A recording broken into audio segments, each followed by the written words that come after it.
मसीह यीशु में सबकी सलामती हो। आप सब खुश हैं? हम एक हवाला पढ़ेंगे। कोई भी बहन या भाई जिसको खुदा तौफीक दे वो ये हवाला पढ़ सकता है। दूसरा ग्रंथियों निकालिए, दूसरे ग्रंथियों का 13वां चैप्टर निकालिए।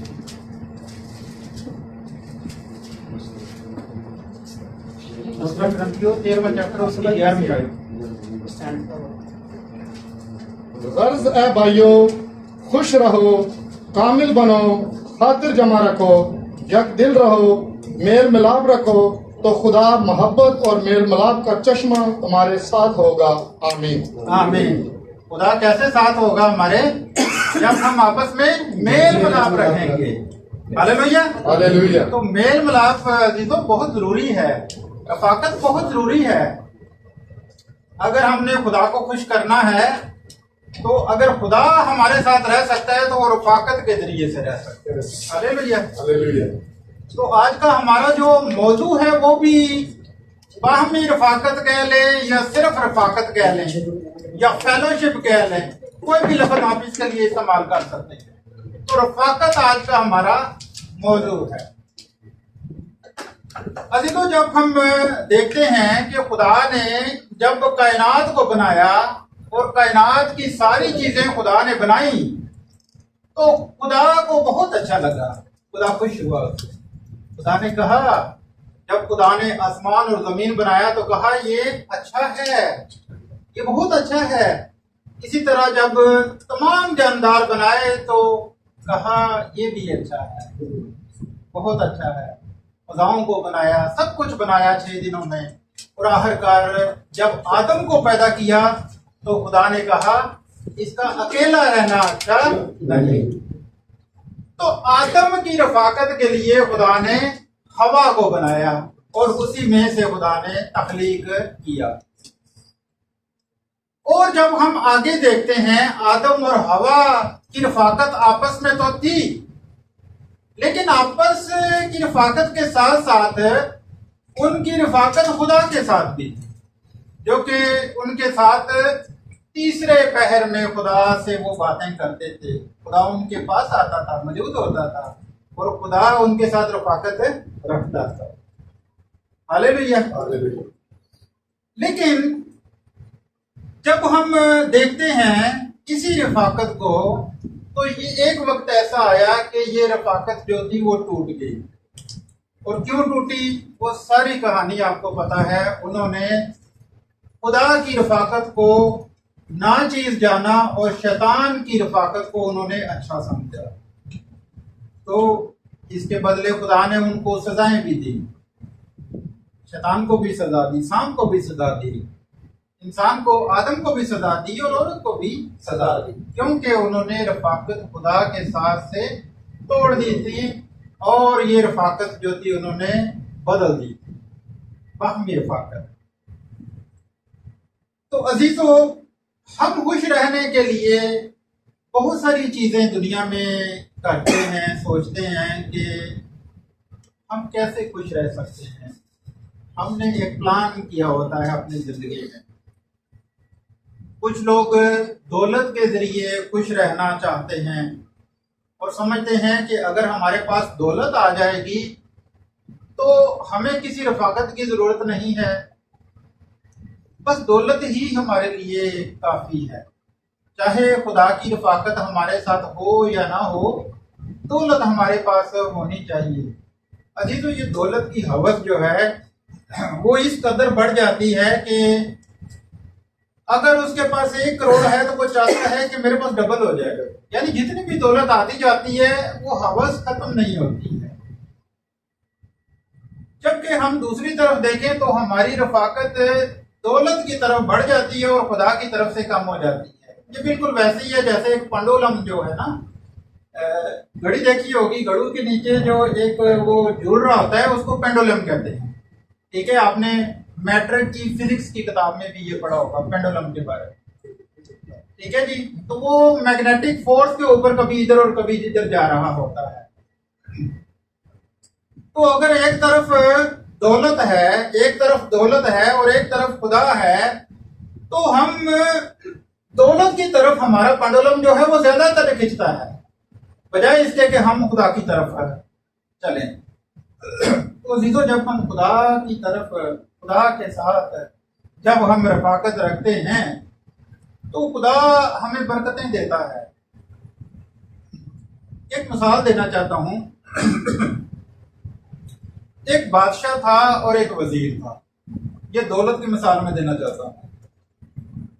उस बादशाह और उस वजीर की जो रफाकत थी वो दौलत के साथ थी, यानी वो किसी भी तरीके से अपनी रियाया के ऊपर जुल्म करके तो उन्होंने बहुत सारी दौलत इकट्ठी की और उस सारी दौलत को उन्होंने एक कार के अंदर इकट्ठा कर दिया। तो उस दौलत की रफाकत के लिए वजीर भी कभी कभी जाया करता था अपनी दौलत को देखने के लिए, और बादशाह भी जाया करता था। उसकी जो चाबी थी गुफा की, वो जो गार थी, उसकी चाबी वजीर के पास भी थी और बादशाह के पास भी थी। एक दिन वजीर कहीं गया होता है और बादशाह अपने दिल में सोचता है, क्यों ना, अभी रफाकत की बात मैं आपको बताने लगा हूं, क्यों ना मैं अपने दिल को खुश करने के लिए कहता है, क्यों ना मैं अपनी दौलत को देखने जाऊं। यानी उसकी रफाकत जो थी वो दौलत तक महदूद।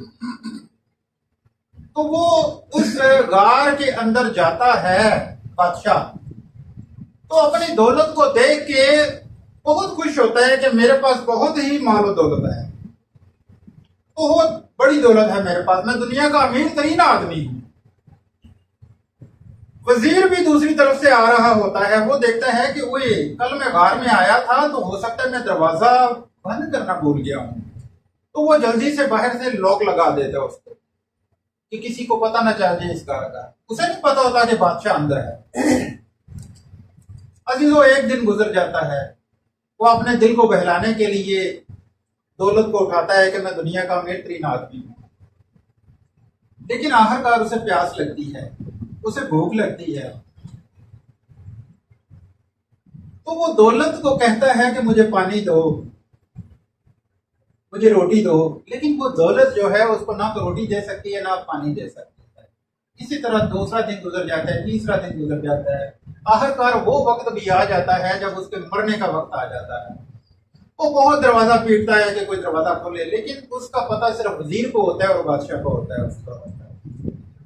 अजीजों, वो शख्स क्या करता है कि वो कहता है मैंने तो मर ही जाना है, लेकिन मैं एक सबक जो है वो दूसरे लोगों के लिए दिए जाता हूं कि वो उसी दौलत का, हीरे जवाहरात का, दरवाजे के सामने एक बेड बनाता है और दीवार के ऊपर लिख देता है कि ये दौलत तो मुझे एक गिलास पानी नहीं दे सकी और मुझे खाना नहीं दे सकी। अजीजों, कितनी करब की बात है ये कि ये दौलत जो है वो मुझे एक गिलास पानी और खाना नहीं दे सकी एक टाइम का, और वो उस दौलत के ऊपर जो उसने बेड बनाया होता है उसी के ऊपर वो अपनी जान दे देता है। अजीजों, उस बादशाह ने अपनी रफाकत दौलत के साथ रखी, उसने अपनी रफाकत खुदा के साथ नहीं रखी। अजीजों, अगर हम अपनी रफाकत खुदा के साथ रखें तो खुदा हमें सब कुछ देने पर कादिर है, सब कुछ दे सकता है। वो बंद दरवाजों को भी खोल सकता है, ऐसे दरवाजे जो कोई नहीं खोल सकता खुदा वो भी खोल सकता। हालेलुया। लेकिन हमें जरूरत है रफाकत रखने की, तो हमें खुदा के साथ रफाकत रखना बहुत जरूरी है। हम तलावत करते हैं ज़बूर 1 की। पहले ज़बूर की पहली 2 आयत में पढ़ता हूं, सुनिएगा। पहले ज़बूर की पहली आयत में लिखा है, मुबारक है वो आदमी जो शरीरों की सलाह पर नहीं चलता और खताकारों की राह में खड़ा नहीं होता और ठट्ठा बाजों की मजलिस में नहीं बैठता। यहाँ पर अभी रफाकत की बात हो रही है अजीजों, यहाँ पर रफाकत की बात हो रही है। ये उस आदमी की मिसाल दी जा रही है जो कि परहेजगार और मुत्तकी है, जो ठट्ठा बाजों की मजलिस में नहीं बैठता, ठीक है, जो शरीरों की मजलिस में नहीं बैठता, ना ही उनकी सलाह पर चलता है। आगे दूसरी आयत में लिखा है, बल्कि खुदावंद की शरीयत में उसकी खुशनुदी है और उसी की शरीयत पर दिन रात उसका ध्यान रहता है। तो वो किस चीज पे उसकी खुश किस चीज पे वो होता है? खुदावंद की शरीयत पे, खुदावंद के हुक्मों से। तो वो खुदावंद के हुक्मों पर अमल करता है और उसकी रफाकत जो है उस आदमी की, ज़बूर नवीस कहता है कि खुदा के साथ है, इसलिए वो खुश है। अजीजों, खुदावंद के साथ रफाकत का मतलब, अगर हम उसके हुक्मों को मानते हैं, उसकी शरीयत पर अमल करते हैं, तो इसका मतलब है हमारी रफाकत खुदा के साथ है। तो यही दूसरी आयत में लिखा हुआ है। अजीजों, जब हम थोड़ा सा आगे बढ़ते हैं, इसी आयत को जो कि हमने अपने कलाम में पढ़ी थी कि गर्द ए भाइयों खुश रहो, कामल बनो। अजीजों, हम कामल कैसे बन सकते हैं? जब हम दूसरा करंथियों और उसका 13वां बाब और उसकी 9वीं आयत को पढ़ते हैं, तो यहां पर लिखा हुआ है, जब हम कमजोर हैं और तुम जोर आवर हो तो हम खुश हैं और ये दुआ करते हैं कि तुम कामल बनो। तो जी, तो हमें कामल बनना है और हम कामल उस वक्त ही बन सकते हैं जब हमारी रफाकत जो है वो खुदा के साथ है। बाहमी रफाकत भी बहुत जरूरी है। हमारी एक दूसरे के साथ मेल मिलाप, खून पर काल करना, रफाकत बहुत जरूरी है। और जब हम बाहमी रफाकत करते हैं तो खुदा इससे खुश होता है और खुदा हमारे दरमियान रहता है। ठीक है जी। तो जब हम इसी आयत को पढ़ते हैं, दूसरा करंथियों और उसके 13वें बाब की 11वीं आयत का जब अगला हिस्सा पढ़ते हैं, तो कामल बनो के बाद लिखा हुआ है, खातर जमा रखो, खातर जमा रखो। अभी तो कहने को तो ये छोटा सा लफ्ज है, लेकिन बहुत बड़े इसके मीनिंग है। खातर जमा रखो, जब हम लफ्ज पढ़ते हैं तो पुराने अहदनामे में ये लफ्ज इस्तेमाल नहीं हुआ, बल्कि ये लफ्ज जो है ये नए अहदनामे में 6 मरतबा इस्तेमाल हुआ है, खातर जमा रखो। तो एक दफा क्या होता है कि मसीह यस्सू और मसीह यस्सू के जो फॉलोअर थे, शागिर्द थे, वो बैते सदा को जाते हैं, बैते सैदा को। तो इन्होंने ये सफर जो है वो पानी के जरिए, कश्ती के जरिए करना होता है। तो जब ये झील के जरिए से वो सफर करते हैं तो मसीह यस्सू उनको कहते हैं कि तुम चले जाओ, मैं थोड़ी देर बाद आऊंगा। तो रात के पिछले पहर मसीह यस्सू पानी के ऊपर चलते हुए आते हैं और उनसे आगे निकलने की कोशिश करते हैं, तो वो डर जाते हैं। तो जब वो डर जाते हैं तो मसीह यस्सू वहां पर उनको कहते हैं कि खातर जमा रखो, मतलब डरो नहीं, मैं हूं। तो मसीह यस्सू ने उनके साथ वहां पर रफाकत रखी और उनको समझाया कि खातर जमा रखो, डरो नहीं। इसके बाद हम देखते हैं आगे लिखा हुआ है, यक दिल रहो। ये जितने भी अल्फाज इस आयत में हैं, ये रफाकत के सिलसिले की ही एक कड़ी है। यक दिल रहो। अजीजों, यक दिल नए अहदनामे में इस्तेमाल हुए हैं ये अल्फाज, और ये 4 मरतबा नए अहदनामे में इस्तेमाल हुए हैं। पहला जब हम पढ़ते हैं रोमियो 12वें बाब की 16वीं आयत, तो वहां पर लिखा हुआ है, आपस में यक दिल रहो, ऊंचे ऊंचे ख्याल ना बांधो, बल्कि अदना लोगों की तरफ मतवज्जो हो, अपने आप को अक्लमंद ना समझो। जब हम रोमियो 15वां बाब और उसकी 5वीं आयत का मुताला करते हैं, तो यहाँ पर लिखा हुआ है, और खुदा सबर और तसल्ली का चश्मा तुमको ये तौफीक दे कि मसीह यस्सू के मुताबिक आपस में क्या करो, यक दिल रखो। अजीजों, जब हम यक दिल रखेंगे तो खुदा हमारे साथ रहेगा, खुदा का रूह हमारे साथ रहेगा। अजीजों, जब हम फिलिपियों का खत पढ़ते हैं तो फिलिपियों 2:2 में लिखा हुआ है, तो मेरी ये ख्वाहिश पूरी करो कि यक दिल रहो, यकसा मोहब्बत रखो, एक जान हो, एक ही ख्याल रखो। तो यहाँ पर हमें सोचने की जरूरत है कि क्या हम एक ही ख्याल हैं या नहीं। क्या हम यक दिल हैं या नहीं हैं, क्या हम हाथर जमा रखते हैं या नहीं रखते, क्या हम कामिल बनना चाहते हैं या नहीं बनना चाहते। अभी तो ये सभी चीजें जो हैं ये रफाकत से ताल्लुक रखती हैं। तो जब हमारे अंदर रफाकत ही नहीं है, मेल मिलाप ही नहीं है, हम एक दूसरे को पसंद ही नहीं करते, हम मिलना ही नहीं पसंद करते। वो कहते हैं जी हम तो पास्टर शहजाद के चर्च में नहीं आएंगे, वो नहीं होते तो ऐसा भी नहीं होना। नहीं, ऐसा नहीं है भाई, ये पास्टर शहजाद का नहीं, चर्च नहीं है, ये चर्च ऑफ जीसस क्राइस्ट है, ये यीशु मसीह का चर्च है। इस चर्च का नाम ही जो है वो चर्च ऑफ जीसस क्राइस्ट रखा है।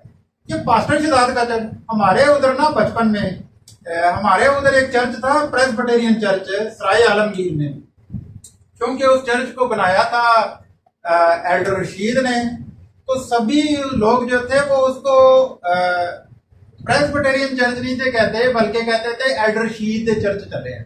तो वो चर्च भी बड़ा खूबसूरत बना हुआ था, मैं उस चर्च के मेंबर हूँ, ठीक है। तो वो चर्च मशहूर था एल्डर रशीद का चर्च।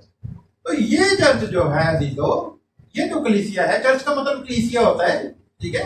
लोगों ने बाद में इसको बिल्डिंग कहना शुरू कर दिया, चर्च का मतलब कलीसिया होता है। तो ये जो कलीसिया है ये यीशु मसीह की कलीसिया है, आमीन, हालेलुया। तो यहाँ पर रफाकत रखने के लिए जरूर आए, ठीक है। जो भी आएगा उसको वेलकम है, रफाकत जरूर रखें। हम थोड़ा सा आगे बढ़ते हैं और थोड़ा सा सीखते हैं। तो जब हम पिछले दिनों हमने एक सब्जेक्ट पढ़ा था फरिश्तों के बारे में, फरिश्तों के बारे में मैंने इधर ही इसी चर्च में मैंने कलाम दिया था, ठीक है, कि मुकर्रब फरिश्ते जो हैं, जो आर्च एंजल्स हैं, वो कितने किस्म के हैं, 12 किस्म के, 12 एंजल्स का नाम लिया जाता है, फिर 9 का भी नाम लिया जाता है। लेकिन मैंने जो डिटेल पेश की थी वो 9 एंजल्स की पेश की। लेकिन मैं एक चीज आपको बताना चाहता हूं कि जो खुदा के फरिश्ते हैं, क्योंकि बात रफाकत की हो रही है, तो खुदा के फरिश्ते जो हैं वो भी इंसानों के साथ रफाकत रखते हैं, खुदा के साथ रफाकत रखते हैं, लेकिन हम उनके साइंस को समझ नहीं पाते। जो बुजुर्गान हैं, जो बुजुर्गान दीन हैं, जो मुअल्लम है, अरबी का लफ्ज़ है, मुअल्लम का मतलब होता है उस्ताद। तो जो मुअल्लम है वो कुछ निशानियां फरिश्तों की बताते हैं।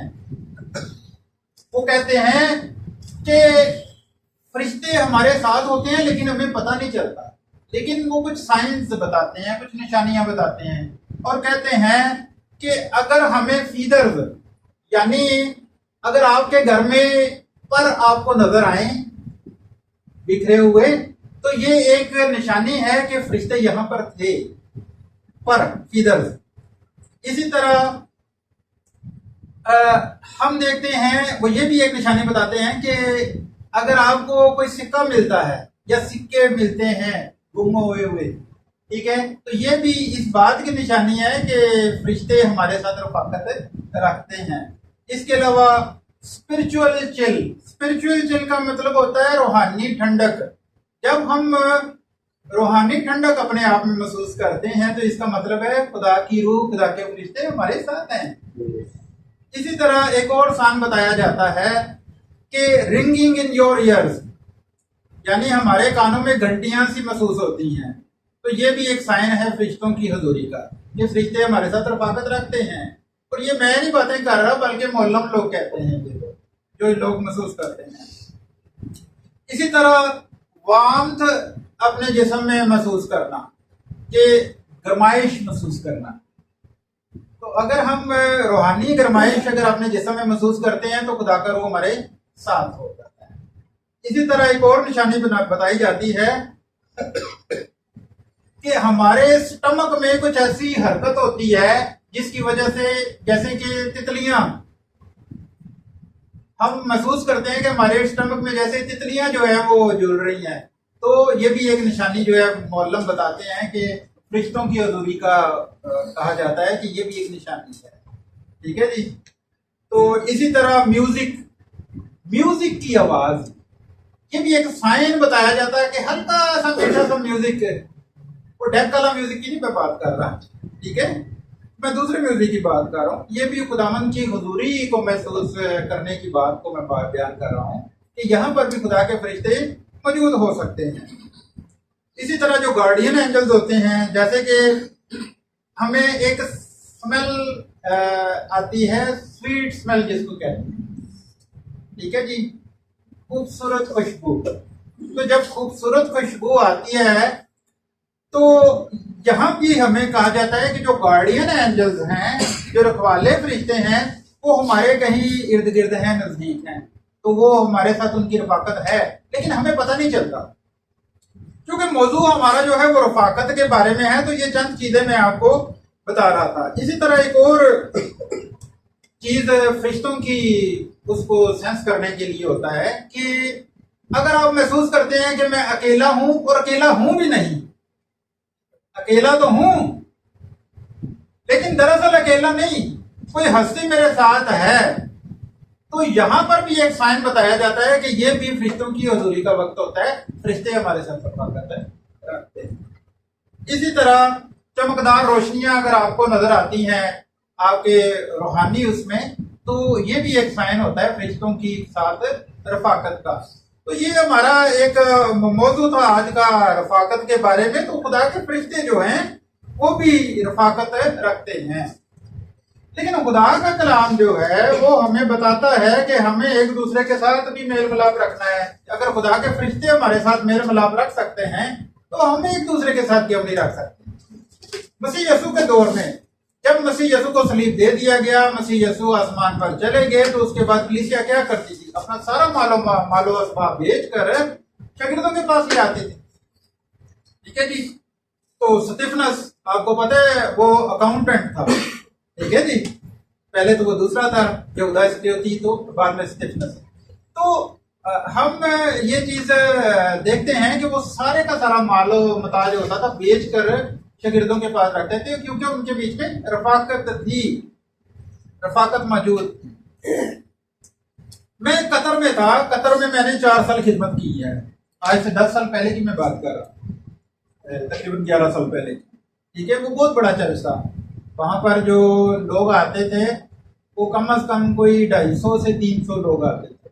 तो वहां पर साउंड सिस्टम इतना जबरदस्त था कि हर एक आदमी के सामने आवाज आती थी, जो भी बंदा लेक्चर दे रहा होता था, और सामने प्रोजेक्टर भी लगे हुए थे, सब कुछ था उसमें। तो वहां पर उस चर्च में क्योंकि तादाद बहुत ज्यादा थी लोगों की, तो वहां पर होम ग्रुप मीटिंग हुआ करती थी।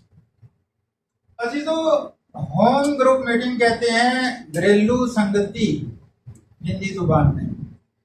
तो हमारे पाकिस्तान में भी होम ग्रुप मीटिंग होती हैं कुछ कुछ चर्चों में, लेकिन कतर में हम लोग किया करते थे और हमारे ही रूम में हुआ करती थी घरेलू संगति। बुध वाले दिन हम लोग जितने भी थे उस कैंप में रहते थे, वो सभी नेपाली, इंडियन और जितने थे सभी इकट्ठे होके तो हम दुआ किया करते। ये थी घरेलू संगति। इसका मकसद क्या होता था घरेलू संगति या होम ग्रुप मीटिंग का? इसका मकसद ये होता था, इस रफाकत का ये मतलब होता था कि एक दूसरे के बारे में हाउ ना हो, उसके हालात को जानना कि आप किस कंडीशन में हैं, आपको किसी चीज की जरूरत तो नहीं, या मैं आपके किस काम आ सकता हूं, या आप मेरे किस काम आ सकते हैं। तो रफाकत का ये एक मतलब भी था। तो वहां पर हम लोग दुआ भी किया करते थे और आपस में बैठ के तो रफाकत भी रखा करते थे। तो पाकिस्तान में भी ये होता है। मेरी मिसिज जो है वो होम ग्रुप मीटिंग में जाती है, ठीक है, और वहां पर बाइबल की तालीम भी लेती है, ठीक है। जिस चर्च से मैं अभी बिलोंग करता हूँ, जिससे मैं उड़ेन हो गया।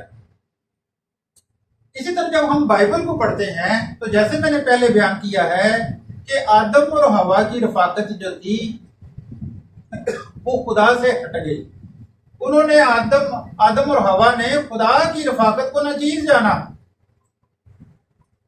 तो जब खुदा की रफाकत को उन्होंने नाचीज जाना तो खुदा ने इनको बेयारो मददगार छोड़ दिया। तो फिर खुदा चाहता था कि उनके दरमियान रखे। तो फिर लोग खुदा की हजूरी में खुदा के साथ किस तरह रफाकत रखते थे, कुर्बानियां देकर, अपने आप को पाक करके। तो कुर्बानियां दे के अपने आप को पाक करके वो खुदा की हजूरी में जाते थे, तो उनको खुदा का दीदार होता था, और जो दुआएं करते थे उनकी दुआएं कबूल भी होती थी। लेकिन यहां पर हम ये एक चीज ये भी देखते हैं कि जिस आदमी की रफाकत जो है वो खुदा के साथ होती है, उसको कुर्बानियां देने की भी जरूरत नहीं पड़ती। सैमुएल की मिसाल है, ठीक है। सैमुएल तो पाक तरीन मकाम के अंदर सोया करता था। क्यों जी? सैमुएल को जब खुदा की आवाज आई तो वो पाक तरीन मकाम के अंदर सोया हुआ था। कभी कभार तो वो ढोला लेता होता सी अहद के संदूक के साथ। तो जो अहद का संदूक है उसके ऊपर जो 2 फरिश्तों की जो छवि सी बनी हुई है, खुदी हुई, ठीक है, क्रोबी जो थे, क्रोबियों के बीच वाली जो जगह थी उसको हम लोग शकाइना कहते हैं, या उर्दू में शकीना, या अरबी जबान में सकीना। इसलिए तबूत सकीना इसको कहते हैं ना, क्योंकि वहां पर खुदा की हजूरी थी। खुदा रफाकत रखना चाहता है अपने लोगों के साथ, लेकिन हम नहीं रखना चाहते। अजी तो इसी तरह जब हम पुराना इज़नामा पढ़ते हैं तो सैमसन नबी कदात की किताब का 13वां चैप्टर जब हम पढ़ते हैं तो वहां पर हमें ये एक स्टोरी मिलती है। बहुत पावरफुल नबी, ठीक है, बहुत ताकत थी और सारी की सारी ताकत इनके बालों में थी। तो जब सैमसन की रफाकत जो है वो खुदा से हट जाती है, दलाइला के इश्क में वो गिरफ्तार हो जाते हैं और खुदा को वो खैर बात कह देते हैं, तो फिर खुदा भी उसको छोड़ देता है। वो कैद में चला जाता है, उसकी ताकत जाती रहती है, हर तरह का जुल्म उस पर होता है, बल्कि उसकी आंखें भी निकाल दी जाती हैं।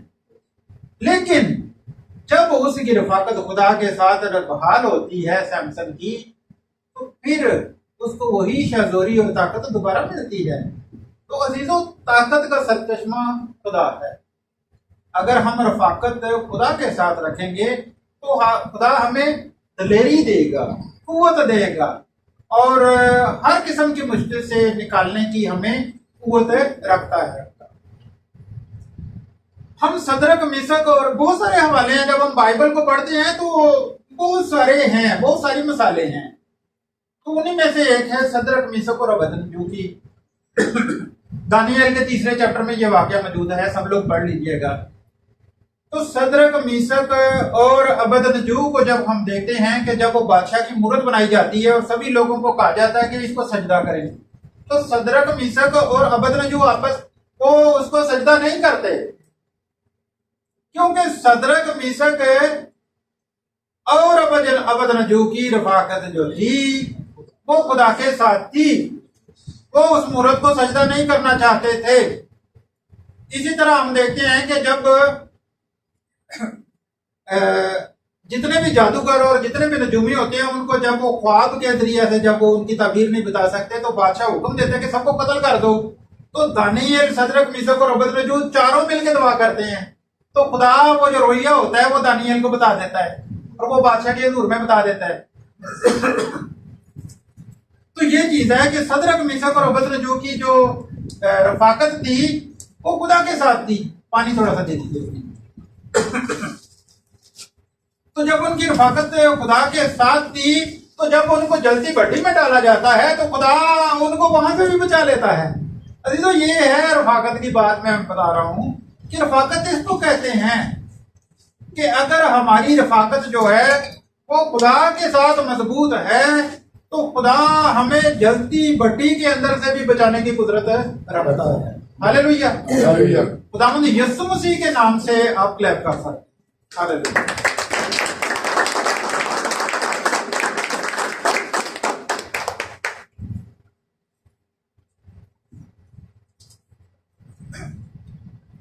वहां पर बादशाह जो है वो 3 को फेंकवाता है, लेकिन वहां पर 4 होते हैं। मसीह यीशु उनके साथ होता है। हालेलुया। इसलिए तालियां बजाएं।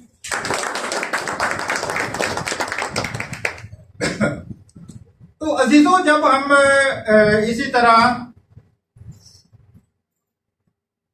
कलाम को पढ़ते हैं तो जो छठी मुबारकबादी है, छठी मुबारकबादी में लिखा हुआ है कि मुबारक है वो जो पाक दिल है। जो पाक दिल है, अगर वो मुबारक है तो उसके लिए आगे क्या इनाम है, क्योंकि वो खुदा को देखेंगे, यानी उनकी रफाकत जो है वो खुदा के साथ होगी। तो अगर अजीजों आप खुदा के साथ रफाकत रखना चाहते हैं तो आपको करना क्या है? ये जो हमने मरकजी आयत पेश की है, यानी 13वें चैप्टर की 11वीं आयत जो हमने आपके सामने रखी है, इसमें कुछ बातें बयान की गई हैं। उन चीजों पर अगर आप अमल करेंगे तो खुदा की रफाकत आपके साथ रहेगी।